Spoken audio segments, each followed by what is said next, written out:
Hey guys, so I just want to show you a few of my winter faves.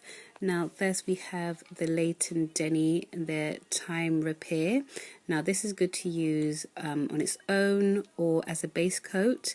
It nourishes the nails and also protects the nails against staining if you are to use it with polish on top. Then we have the Dr. Remedy Hydrating Treatment. Now again, during winter months especially, it's good to keep your nails well and hydrated because you notice that sometimes your nails will be brittle and weak, so do keep them hydrated during winter months. Then we have the sallyhansen Strengthener. Now this is something that I actually use as my base coat, so every time I do my nails I apply this first as my base coat.